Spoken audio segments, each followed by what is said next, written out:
여러분 조금 우주라는 단어가 좀 이제는 가깝게 다가오시나요? 네, 그러면 우리 다시 한번 살짝 멀어져 볼까요? 네, 이번에는 제가 천문학에 대해서 좀 얘기를 해보려고 하는데요. 여러분들 천문학이라는 단어를 들었을 때 기분이 어떠세요? 머리가 아프신가요? 마음이 답답하신가요? 신비로워요. 아, 신비로우세요? 아, 다행이에요. 좋은 반응이라서.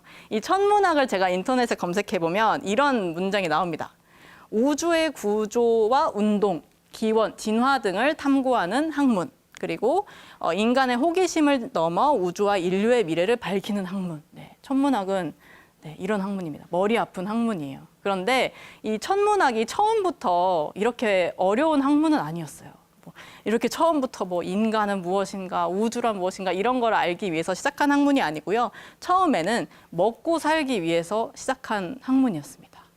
이게 무슨 말이냐 하냐면은 요즘은 우리가 먹고 살 방법이 여러 가지가 있잖아요. 저처럼 이렇게 말을 해서 먹고 사는 사람도 있고 글을 쓰는 사람도 있고 심지어 얼굴로 먹고 사는 사람도 있지 않습니까? 근데 수천 년 전에는 그렇게 직업이 다양하지 않으니까 먹고 살기 위한 방법이 몇 가지 없었을 거예요.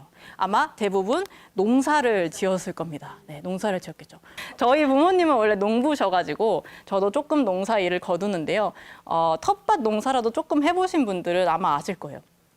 물론 요즘은 뭐 비닐하우스랑 그다음에 수입되는 농산물이 많으니까 뭐 제철 채소다, 뭐 제철 과일 이런 게 없지만 농사에는 철이 굉장히 중요합니다. 네. 뭐 감자라고 하더라도 감자를 아무 때나 심는다고 나는 게 아니잖아요. 적절한 때에 심고 이제 비닐을 뚫고 나올 때 비닐 뚫어줘야 되고 비닐 안 씌우면 흙도 이렇게 보듬어줘야 되고 또 아무 때나 캐면 안 되잖아요. 약간 시들시들할 때 또 캐야 되고 이런 적절한 때가 있고 같은 감자라고 하더라도 우리 제주도에서 심을 때와 저기 서울에서 심을 때 또 시기가 다릅니다.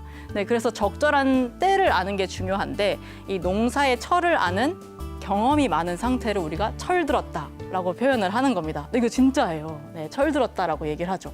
근데 우리나라 같은 경우에는 사계절이 뚜렷하기 때문에 한 해가 흘러가는 거랑 이 농사의 적절한 철을 알 수가 있지만 뭐 이런 계절이 좀 뚜렷하지 않고 좀 날씨가 비슷한 이런 곳에서는 어떻게 그 한 해의 흐름을 알 수가 있을까요?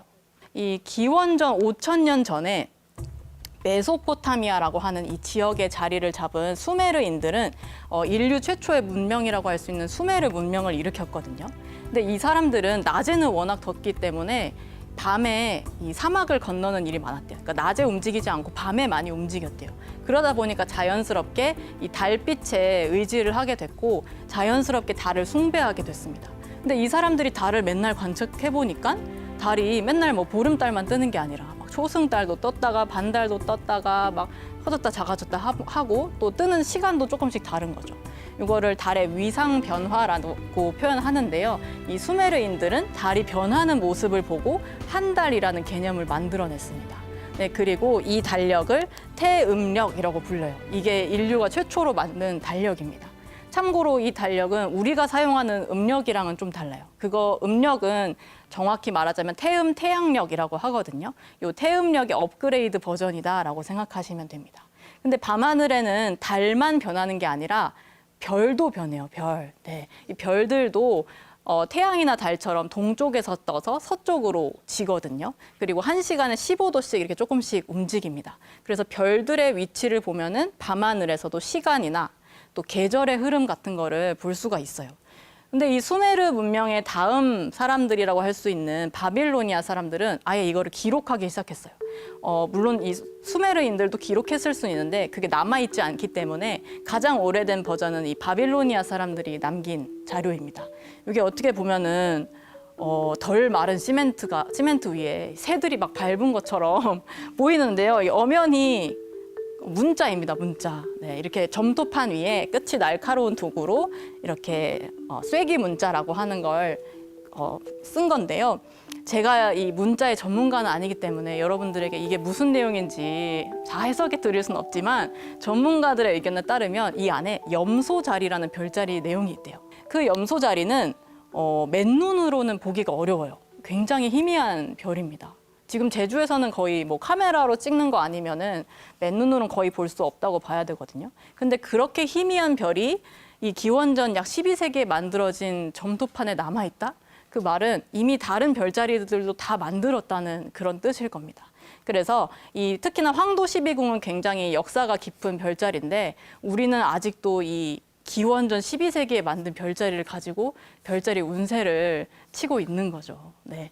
어쨌든 이 옛날 사람들은 달과 별의 움직임을 보면서 시간의 흐름을 파악하고 계절의 흐름을 파악하면서 농사에 적절한 그 때를 찾아내려고 애를 썼을 겁니다. 물론 이제 옛날 사람들은 밤이 되면 할 게 없으니까 마치 제가 살았던 그 동네처럼 할 게 없으니까 이런 별자리에다가 이야기를 붙이면서 우리가 드라마를 보듯이 울고 웃고 즐기면서 그런 시간을 보냈을 거고요.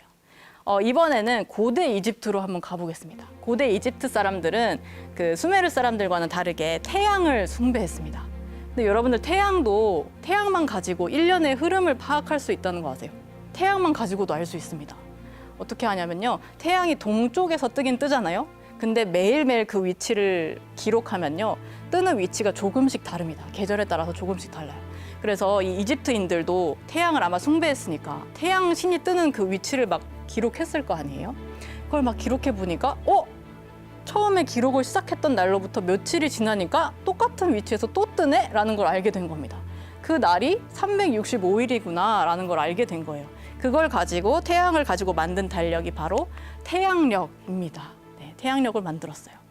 그리고 이 이집트를 가로지르는 나일강이라는 강이 있습니다. 우리 이집트 사람들의 뭐 90% 이상의 식수를 담당한다라고 하는 없어서는 안 될 그런 존재인데요. 이 나일강의 특징이 뭐냐면 1년에 한 번씩 홍수가 일어난다는 겁니다. 범람한대요. 근데 문제는 정확히 언제 넘치는지 모른다는 거예요.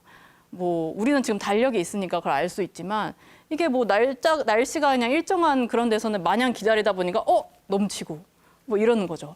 근데 이제 이 나일강의 특징은 물이 넘치고 나서 물이 싹 빠지고 나면은 이 옆에 흙이 굉장히 촉촉하고 비옥한 상태가 된대요.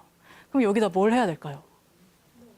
그렇죠. 씨를 뿌려야겠죠. 그래가지고 이 나일강의 범람이 고대 이집트 사람들에게 너무나도 중요한 이벤트인 거예요. 근데 이게 언제 넘치는지 모르니까 농사 준비를 못하는 게 그들의 걱정이었는데요.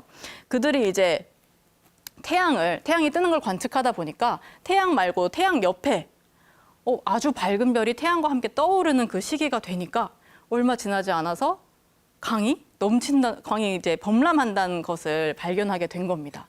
그 별이 뭐냐면 시리우스라고 하는 별이거든요.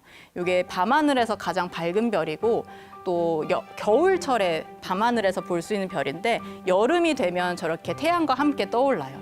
실제로 이 나일강은 여름에 이 범람이 일어나기도 하고요. 그래서 이 고대 이집트 사람들은 이 시리우스를 보면서 우리 한 해를 이제 농사를 준비한 시기가 찾아왔구나라는 걸 알게 됐고요. 이 시리우스가 굉장히 중요한 별이 돼서 태양과 함께 뜨는 이 날을 뭐 한 해의 시작으로 삼았다. 그런 이야기도 있습니다. 네. 그리고 근데 농부 마음이 그렇잖아요. 내가 저 시리우스가 언제 뜨는지 알려주는 별이 있으면 더 좋을 텐데 싶은 거예요. 그래서 이 시리우스보다 조금 일찍 뜨는 별 중에 프로키온이라는 별이 있거든요. 작은 계자리라는 별자리의 별인데 이 프로키온은 시리우스보다 먼저 뜨는 별이란 뜻을 갖고 있습니다. 네, 그러면서 이렇게 고대 이집트인들도 한 해의 흐름을 하늘에서 파악했다라는 것을 말씀드렸고요. 우리나라 조상님들도 마찬가지입니다. 네, 이 조선시대에 만들어진 해식 양부일구 다 보셨을 텐데요. 가운데 있는 요 뾰족한 침의 그림자로 시간과 계절을 알 수가 있습니다. 이 길이를 가지고는 계절을 알 수가 있고 이 움직이는 방향을 가지고는 시간을 알 수 있습니다. 근데 앙부일구의 요 테두리를 보시면 잘 안 보이실 수도 있는데 한자가 이렇게 여러 개 써 있어요. 이게 뭐냐면 24절기입니다.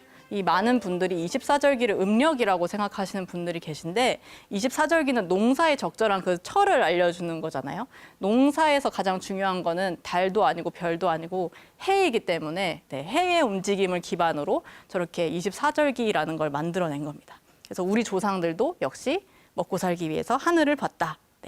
우리 인류의 조상들은 다 먹고 살기 위해서, 농사를 짓기 위해서 별을 보기 시작했다. 천문학이 처음부터 그렇게 어려운 학문이 아니었다. 네, 그런 얘기를 꼭 드리고 싶었습니다.